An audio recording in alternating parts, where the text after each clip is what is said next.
Mon frère s'est marié le week-end dernier. Je l'ai appris en voyant les photos défiler sur mon écran, bien avant qu'il ne m'ait adressé la parole. Pas un appel, pas une invitation, juste son visage sous des guirlandes lumineuses à côté d'une femme qui connaît à peine mon nom. Quand j'ai finalement réussi à le joindre, elle a attrapé le téléphone et a dit, assez clairement pour qu'il puisse se cacher derrière ses mots, « Ma femme ne veut pas de toi là-bas. Elle pense que tu es pathétique. » Il ne m'a pas défendu. Il n'a même pas soufflé un mot. Je n'ai ni pleuré, ni supplié. J'ai pris du recul, j'ai jeté un long regard à la vie que j'avais construite pour lui, et j'ai pris une seule décision qui a complètement réécrit la leur. Avant de continuer, dites-moi d'où vous m'écoutez? Et dites-moi, à ma place, qu'auriez-vous fait? Je m'appelle Chloé Leroy, et pendant la majeure partie de ma vie, j'ai cru que la loyauté pouvait souder une famille. Je l'ai appris à mes dépens à 23 ans, debout dans le couloir d'un hôpital, signant des papiers que je n'étais pas prête à signer, pendant que mon frère de 14 ans, Léo, sanglotait contre mon manteau. Notre mère, Juliette, était partie avant que l'un de nous ait pu comprendre à quel point une vie peut disparaître soudainement. À ce moment-là, quelque chose en moi a basculé. Je n'étais plus seulement sa grande sœur. Je suis devenue la personne qui trouvait des solutions, qui payait les factures, qui s'assurait qu'il ne soit pas englouti par le chagrin. J'ai tenu ce rôle pendant 15 ans. Pendant que mes amis poursuivaient leur carrière et cherchaient des appartements dans les quartiers branchés de Lyon, j'enchaînais les missions d'intérim en bureautique la journée, les extras dans l'événementiel le soir, et les projets en freelance dans la communication entre les deux. Léo avait besoin de manuels scolaires, de dossiers pour ses études supérieures, il y avait les frais de son club de robotique, les voyages de fin d'année et un premier studio étudiant à meubler. J'ai tout couvert. Non pas parce que quelqu'un me l'a demandé, mais parce que je ne pouvais pas le voir tomber à travers les fissures que la mort de notre mère avait ouvertes. Quand Léo a commencé son école d'ingénieur, j'ai acheté un petit loft dans le quartier de la Confluence à mon nom. Je lui ai dit que c'était pour des raisons pratiques, mais en réalité, c'était pour lui offrir une stabilité, quelque chose que je savais trop bien qu'il ne pouvait pas encore construire avec un prêt. J'ai aussi mis de l'argent de côté pour le voyage en Europe dont il parlait toujours pour après son diplôme, des petits virements vers un fonds de voyage jusqu'à ce qu'il atteigne 30 000 €. Il blaguait en disant que lorsqu'il serait ingénieur, il me rembourserait avec les intérêts. Je riais. Dans une famille, on ne compte pas. Du moins, c'est ce que je pensais. Ce qui est étrange, c'est que les gens s'imaginent que la trahison frappe comme un coup soudain. Dans mon cas, c'est venu comme une douleur sourde que je n'ai pas su nommer au début. Des mois avant le mariage, Léo appelait moins. Les messages se faisaient plus courts. Il a commencé à dire des choses comme « C'est bon, je gère » ou « Tu n'as plus à t'inquiéter pour moi » sur un ton qui suggérait que mon inquiétude l'agaçait. Quand il m'a présenté sa petite amie, Inès, j'ai remarqué la façon dont elle me dévisageait de haut en bas, comme si elle me cataloguait. Un regard qui jauge, pas un regard amical. C'était une influenceuse, sourire éclatant, tenue parfaitement choisie, pensant toujours aux angles et à la lumière. Léo semblait ébloui par sa confiance. Ça ne me dérangeait pas. Les gens évoluent. Les frères tombent amoureux. C'est normal. Mais je sentais que quelque chose changeait. La façon dont les conversations se raccourcissaient ou étaient reportées. La façon dont la voix d'Inès traînait trop près du téléphone chaque fois que j'appelais. Pourtant, je n'aurais jamais imaginé être effacée. Pas avant ce matin-là, quand j'ai ouvert mon écran et vu des photos de mariage, mon frère dans un costume que je ne savais pas qu'il avait acheté, à côté d'une femme portant une robe que je n'avais jamais vue, sous des lumières sous lesquelles je n'avais jamais été invitée à me tenir. Une cérémonie qui a eu lieu sans un texto, sans un appel, sans même un mensonge pour adoucir le coup. J'ai fixé ces photos et j'ai senti quelque chose de familier et de lourd s'installer dans ma poitrine. Le même poids que j'avais ressenti dans ce couloir d'hôpital des années auparavant. Sauf que cette fois, ce n'était pas le chagrin qui m'a frappé. C'était une prise de conscience. La famille que je pensais avoir maintenue unie m'avait discrètement exclue. Au moment où j'ai vu ces photos de mariage, mon premier instinct n'a pas été la colère. C'était le déni. Un déni silencieux et désespéré qui me faisait penser qu'il devait y avoir une erreur. Peut-être que c'était une séance photo mise en scène. Peut-être que c'était une fête de fiançailles mal étiquetée par quelqu'un en ligne.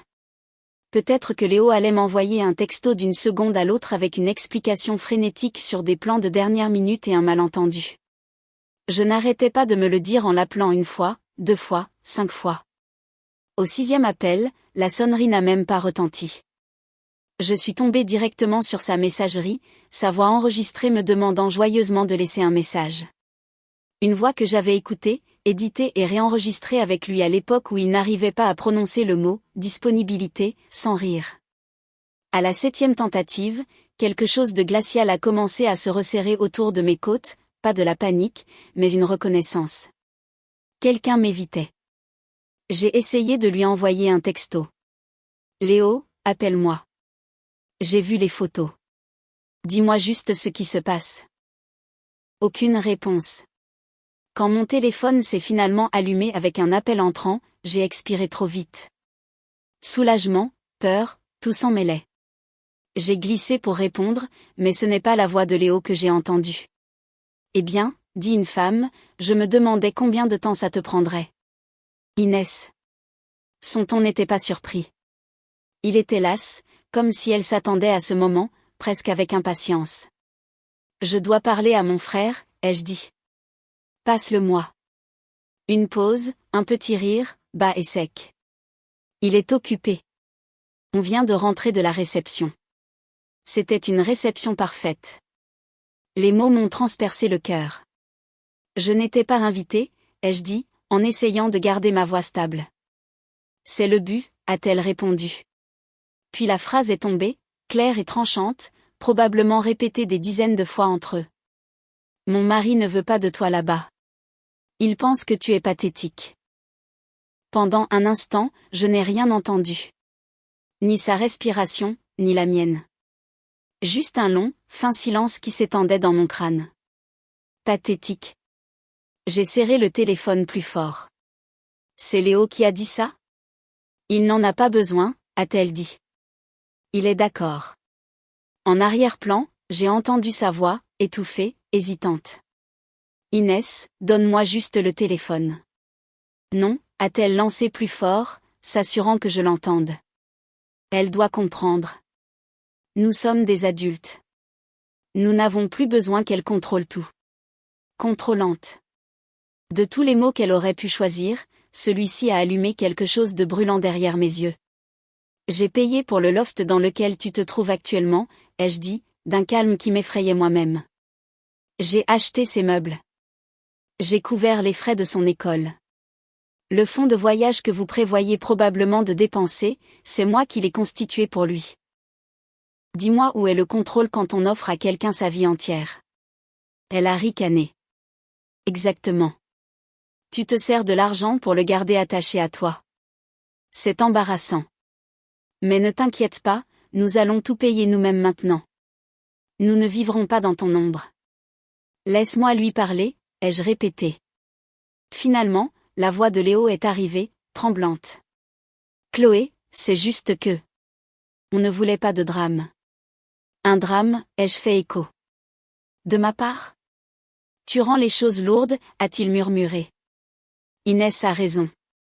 J'ai besoin d'espace. Nous avons besoin d'espace. Et ta présence constante n'aide pas, j'ai fermé les yeux.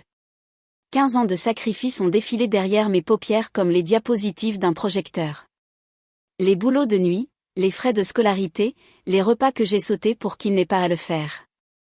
Tout cela balayé en quelques secondes. Inès a repris la parole, triomphante. Voilà, tu l'as entendu. Accepte-le et passe à autre chose. L'appel s'est déconnecté. Je suis restée assise, immobile, le téléphone à la main, sentant la lente brûlure monter de mon estomac à ma gorge. La honte, la trahison, le chagrin, tout se mélangeant en quelque chose de plus aiguisé. J'aurais pu rester figée. J'aurais pu pleurer. Au lieu de ça, je me suis levée, j'ai pris mes clés et j'ai conduit jusqu'au loft que j'avais acheté, celui depuis lequel ils vivaient leur lune de miel émotionnelle tout en m'excluant. Quand je suis arrivée, le couloir était silencieux, faisant écho à chacun de mes pas. J'ai frappé. Inès a ouvert la porte juste assez pour que son visage soit visible, un sourire suffisant aux lèvres comme si elle m'attendait. Vraiment? Tu es vraiment venu. Je suis ici pour parler à mon frère, ai-je dit. Elle s'est penchée en avant, le téléphone pointé vers moi comme une arme. Quoi que tu aies à dire, tu peux le dire ici. On en a fini avec toi qui débarque dans nos vies. Derrière elle, Léo se tenait en retrait, les mains dans les poches, les yeux rivés au sol, la même posture qu'il avait le jour de la mort de notre mère. Mais cette fois, le silence n'était pas du chagrin. C'était de la lâcheté. Et à ce moment-là, quelque chose en moi a finalement cédé. Je suis partie de ce loft sans un regard en arrière. Mais l'humiliation s'est accrochée à moi jusqu'à l'ascenseur. Les murs en miroir me renvoyaient mon propre visage, stable en surface, dévasté en dessous. Mon mascara n'avait pas coulé. Mes cheveux étaient toujours épinglés exactement là où je les avais placés ce matin. Et d'une certaine manière, cela rendait tout pire. J'avais l'air d'une femme en contrôle. Je ne me sentais pas comme telle. Le temps que l'ascenseur atteigne le rez-de-chaussée, l'engourdissement s'était installé. Pas le genre qui adoucit la douleur, mais celui qui la gèle sur place, la préservant assez longtemps pour qu'elle se transforme en autre chose, quelque chose de plus tranchant. Dehors, l'air du soir était doux, portant le léger bourdonnement du trafic et l'écho d'une musique lointaine provenant d'un bar en rooftop. Je suis restée debout à côté de ma voiture un long moment, respirant lentement jusqu'à ce que mon pouls se calme. Je ne pleurais pas. Je ne tremblais pas. Je ne m'effondrais pas, mais quelque chose s'était effondré en moi. Une structure que j'avais passé 15 ans à maintenir debout sans que personne ne le remarque. Et une fois tombée, elle a laissé un espace propre et silencieux derrière elle. Un espace où je pouvais enfin penser. Quand je suis rentrée chez moi, les lumières du loft se sont allumées automatiquement. C'était une habitude, j'avais tout programmé pour que l'endroit paraisse moins vide. Ce soir, ça n'a pas aidé. Les pièces semblaient creuses, comme l'intérieur d'une coquille que quelqu'un avait abandonnée. J'ai posé mes clés, enlevé mes talons et je suis allée directement au petit bureau que j'avais aménagé par discipline, non par passion. Dossier, feuilles de calcul, plan de projet. Toute ma vie organisée en rangées nettes et en onglets de couleur. J'ai fixé l'écran et une phrase s'est formée dans mon esprit avec une clarté qui m'a presque effrayée. S'ils veulent l'indépendance, je vais la leur donner, exactement comme ils la veulent. J'ai ouvert une nouvelle feuille de calcul, une grille vierge qui attendait. Ligne par ligne, j'ai commencé à lister tout ce que j'avais pris en charge pour Léo. Prix d'achat du loft, solde du prêt immobilier, mensualité, charges, électricité, eau, internet, frais de copropriété, assurance, abonnement au service de streaming, forfait téléphonique familial, la carte de crédit qu'il utilisait pour les urgences et qui était devenue un usage quotidien. Le fonds de voyage, 30 000 € économisés euro par euro. La réservation d'avion, 2 billets pour le voyage en Europe que je croyais autrefois qu'il méritait. Je n'ai écrit aucun commentaire, aucune étiquette comme « sacrifice » ou « cadeau », juste les chiffres, froids et neutres. Quand l'image complète est apparue, un calme étrange m'a envahi. J'avais construit un filet de sécurité si large et si solide qu'il l'avait confondu avec le sol sous ses propres pieds.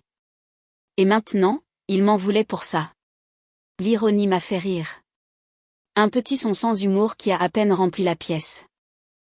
J'ai pris mon téléphone et j'ai cherché le contact que je n'utilisais que rarement, sauf pour des questions juridiques sur des contrats, Morgane Dupont. Morgane n'était pas une amie proche, mais elle respectait les faits de la même manière que moi. Elle se fichait des politiques familiales ou de l'histoire émotionnelle. Elle se souciait de la documentation et de la propriété. Elle a répondu d'une voix ensommeillée, « Chloé ? Tout va bien ? » « Non, ai-je dit, mais ça va aller. J'ai besoin de savoir quelque chose. » Je lui ai lu la liste. Chaque actif, chaque compte, chaque paiement mensuel. Ai-je le droit de défaire tout ça, ai-je demandé. Chaque euro, chaque bien, chaque réservation, sans rien lui donner. Il y a eu un bruissement de papier de son côté. Puis sa voix est devenue plus nette. « Chloé, tout ce que tu viens de lister est à ton nom. Pleine propriété. Le statut de bénéficiaire ne confère aucun droit. Les prêts, les factures, les actifs. Tu es légalement libre de couper chaque lien financier sans son consentement. Le calme dans ma poitrine s'est solidifié. Bien, ai-je dit. C'est à propos du mariage, a-t-elle demandé doucement. Je n'étais pas invitée, ai-je répondu. Et apparemment, je suis pathétique. Morgan a laissé échapper un petit sifflement. Puis, assurons-nous que tu sois aussi pathétique sur le papier. Je t'envoie des modèles par email. Quand nous avons raccroché, ma boîte de réception a commencé à se remplir, formulaire, étape, instructions. J'ai tout imprimé et empilé soigneusement. Puis je me suis rassise dans mon fauteuil. L'effondrement n'était pas la fin d'une structure. C'était le nettoyage d'un espace. Et je savais enfin ce que j'allais construire dans cet espace. Le matin est arrivé sans ma permission. Je n'avais pas dormi. J'avais seulement oscillé entre la planification et un étrange calme cristallin. Le soleil se glissait à travers les stores en fine ligne, rayant les documents que j'avais organisés sur mon bureau. Formulaire, relevé, instructions, un arsenal silencieux. À 9h01, j'ai passé le premier appel. Le service client de la compagnie aérienne. En quoi puis-je vous aider? Je m'appelle Chloé Leroy, ai-je dit. Je dois annuler une réservation. J'ai lu le numéro de confirmation sur le document imprimé. 2 billets premium pour l'Europe dans plusieurs mois, achetés avec l'espoir naïf que mon frère ferait enfin le voyage dont il rêvait depuis ses 16 ans. Motif de l'annulation, a demandé l'agent. Un changement de programme, ai-je répondu. Je n'ai pas expliqué que la femme qui m'avait traité de pathétique prévoyait d'utiliser ses billets pour sa lune de miel, qu'elle s'était tenue dans le loft que j'avais acheté, entourée d'appareils et de meubles que j'avais choisis, et m'avait dit avec une confiance totale qu'il n'avait plus besoin de moi. L'agent a cliqué dans son système. Vous avez droit à un remboursement de 60% et un avoir pour le reste. Dois-je procéder? Oui, ai-je dit. Procéder.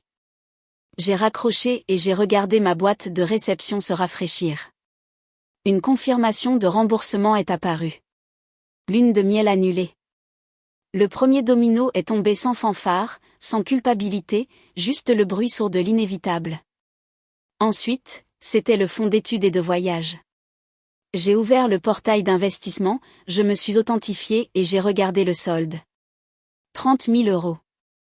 Je me souvenais de chaque dépôt.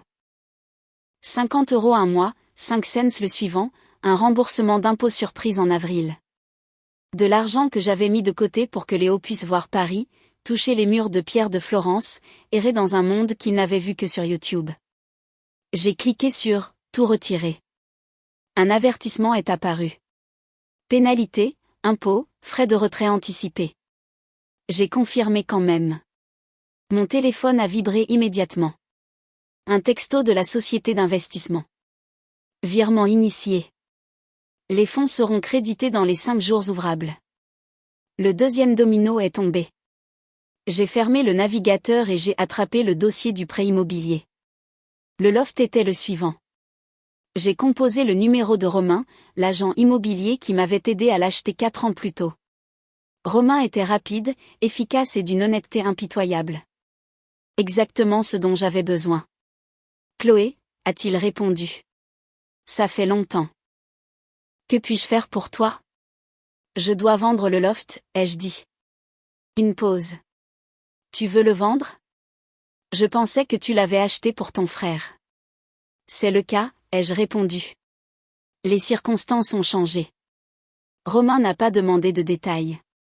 Il respectait les limites d'une manière que ma propre famille n'avait jamais fait. Eh bien, a-t-il dit, passant déjà en mode business, le quartier de la Confluence est très demandé en ce moment. Des biens comme le tien reçoivent des offres en quelques heures. Si on le met en vente aujourd'hui, on peut probablement trouver un acheteur d'ici le week-end. Mettez-le en vente, ai-je dit. Pas de mise en scène, pas d'attente. Compris. Je t'envoie les papiers. Les documents numériques sont arrivés dans l'heure. Je les ai ouverts, j'ai parcouru les conditions et j'ai cliqué sur « Signer ». Ma signature est apparue, nette et confiante, un contraste saisissant avec la femme épuisée derrière l'écran. À midi, le loft était officiellement sur le marché. Je me suis rassise, ressentant un très léger frémissement de satisfaction. Si Inès voulait l'indépendance, elle était sur le point d'en expérimenter la pleine définition. Le premier appel du syndic de l'immeuble est arrivé cet après-midi-là. Bonjour, mademoiselle Leroy. Je dois confirmer. Avez-vous autorisé la vente de l'appartement 5C? Oui. Une autre pause. Les occupants actuels n'étaient pas au courant. Ce n'est pas ma responsabilité, ai-je dit. Toute la documentation est à mon nom. Veuillez procéder avec les préavis requis. Le gestionnaire a expiré lentement, comme s'il ne comprenait que la moitié de l'histoire, mais assez pour ne pas s'en mêler. Nous nous en occuperons. Je l'ai remercié et j'ai mis fin à l'appel. J'ai imaginé la scène se déroulant dans ce loft. Inès faisant les 100 pas, Léo confus, des papiers à la main, réalisant que le sol sous leurs pieds n'était pas à eux. Qu'il ne l'avait jamais été. Il voulait se libérer de moi. Il l'obtenait. Ce soir-là, Romain a appelé.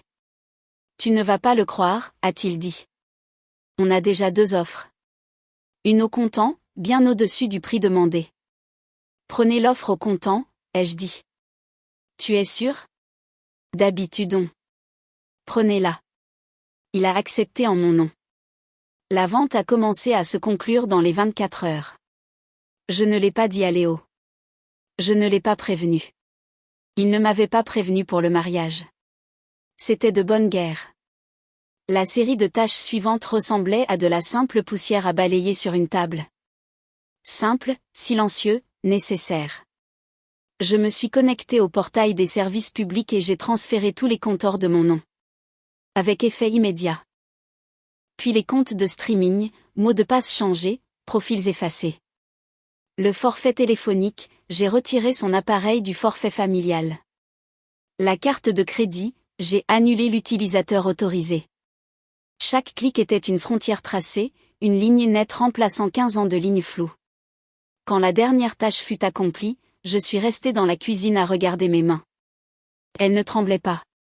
J'ai rédigé un texto. Pas long, pas émotionnel, juste la vérité à l'état brut. Tu voulais l'indépendance. Tu l'as maintenant. Ne me contacte plus. J'ai appuyé sur envoyer et j'ai bloqué son numéro avant de pouvoir voir les bulles de frappe. 2 jours plus tard, les conséquences ont trouvé leur chemin jusqu'à ma porte. Pas littéralement, mais à travers les fissures de la vie que je venais de sectionner. Le syndic de l'immeuble a laissé un message vocal signalant qu'Inès s'était présentée à son bureau, furieuse, agitant son téléphone, exigeant des explications, qu'elle prétendait qu'il devait y avoir une erreur. Que Léo avait essayé de m'appeler à plusieurs reprises. Leurs appels ne m'ont jamais atteinte. Puis Romain a envoyé un email pour confirmer que l'acompte de l'acheteur avait été versé. La signature finale aurait lieu dans 10 jours. Léo et Inès seraient légalement tenus de quitter les lieux. J'ai imaginé le moment où l'avis a atterri sur leur porte. Le hoquet indigné d'Inès. Le silence stupéfait de Léo. 2 personnes qui avaient confondu la générosité avec un dû. Mais je n'ai ressenti aucun triomphe, juste de la clarté. Tu ne peux pas rayer quelqu'un de la liste de ton mariage et espérer qu'il continue de bâtir ta vie pour toi. La semaine suivante, Romain a envoyé une dernière mise à jour. Vente finalisée, disait l'email. Les fonds ont été transférés. J'ai fixé le chiffre, une somme qui ne représentait pas seulement de l'argent, mais une clôture. Le loft était parti. La lune de miel était partie. Le filet de sécurité financier était parti. Et pour la première fois depuis que j'avais vu ces photos, j'ai senti la pression dans ma poitrine se relâcher. Pas encore du soulagement, mais quelque chose de plus calme. Quelque chose comme la première inspiration après une longue plongée sous l'eau. 2 semaines plus tard, Romain a de nouveau appelé. Tu ne vas pas le croire, a-t-il dit. Quoi encore? Ton frère est passé à l'agence, il voulait savoir ce qui s'était passé, pourquoi tu avais vendu l'appartement, pourquoi tout s'était arrêté. J'ai attendu la chute. Et la seule chose qu'il a pu dire, c'est « Elle est allée trop loin ». J'ai laissé échapper un petit rire. Trop loin, ai-je répété. Romain a hésité. Tu vas bien, Chloé? J'y ai réfléchi. Oui, ai-je dit. Et pour la première fois, c'était vrai. Mais le véritable apogée n'est pas venu d'un appel, d'une vente ou d'un remboursement. Il est venu du silence. Les jours ont passé, les semaines, sans message, sans tentative via des amis, sans excuses, juste l'écho d'une relation qui avait entièrement reposé sur mes efforts. Et finalement, la compréhension s'est installée. Je ne l'avais pas rejeté. Il était parti le premier. Tout ce que j'ai fait, c'est fermer la porte derrière lui. 4 mois se sont écoulés sans un seul mot entre nous. Ma vie ne s'est pas effondrée comme il l'avait sans doute imaginé, elle est devenue plus calme, plus nette, plus stable. J'ai obtenu une promotion au travail, j'ai déménagé dans un endroit plus petit qui me ressemblait vraiment, et j'ai réservé un voyage en solo dans les Alpes, juste parce que je le pouvais. Le silence, c'est avéré, pouvait être une forme de liberté. Puis un après-midi, un numéro inconnu a appelé sur mon téléphone. J'ai failli le laisser sonner, mais quelque chose m'a poussé à répondre. Chloé. La voix de Léo était brisée, mince, fêlée. Rien à voir avec l'homme qui m'avait dit qu'il avait besoin d'espace. Il a tout expliqué en morceaux décousus. Comment Inès avait dilapidé leurs économies, courant après des partenariats de marques qui ne sont jamais venus. Comment l'annulation de la lune de miel l'avait humiliée publiquement. Comment la perte du loft les avait laissés à la recherche de locations à court terme. Et puis le coup de grâce, elle l'avait quitté pour quelqu'un avec plus d'opportunités, emportant la moitié de leur dette avec elle. Je n'ai nulle part où aller, a-t-il murmuré. Est-ce que je peux rester avec toi, juste le temps que je me remette sur pied? Je n'ai pas haussé la voix. Je ne l'ai pas grondé. J'ai simplement inspiré une fois, lentement et pleinement. Non, ai-je répondu. Tu voulais l'indépendance. Assume-la. Puis j'ai raccroché et j'ai bloqué le numéro. Je ne me suis pas sentie triomphante en posant le téléphone, juste stable, comme une porte qui se ferme enfin correctement après avoir été de travers pendant des années. Mon monde est plus petit maintenant, mais il est propre. Je me réveille sans cette angoisse sourde de savoir qui pourrait avoir besoin d'être sauvé. Je fais de la randonnée le week-end, je cuisine pour une personne et je remplis ma maison de choses que j'ai réellement choisies pour moi-même. Le coupé de ma vie n'était pas une vengeance. C'était de la survie. Si vous avez déjà eu à tracer une limite ferme avec votre famille, vous n'êtes pas seul. Dites-moi d'où vous m'écoutez et ce que vous auriez fait à ma place. Et si cette histoire vous a marqué, abonnez-vous pour ne pas manquer la prochaine.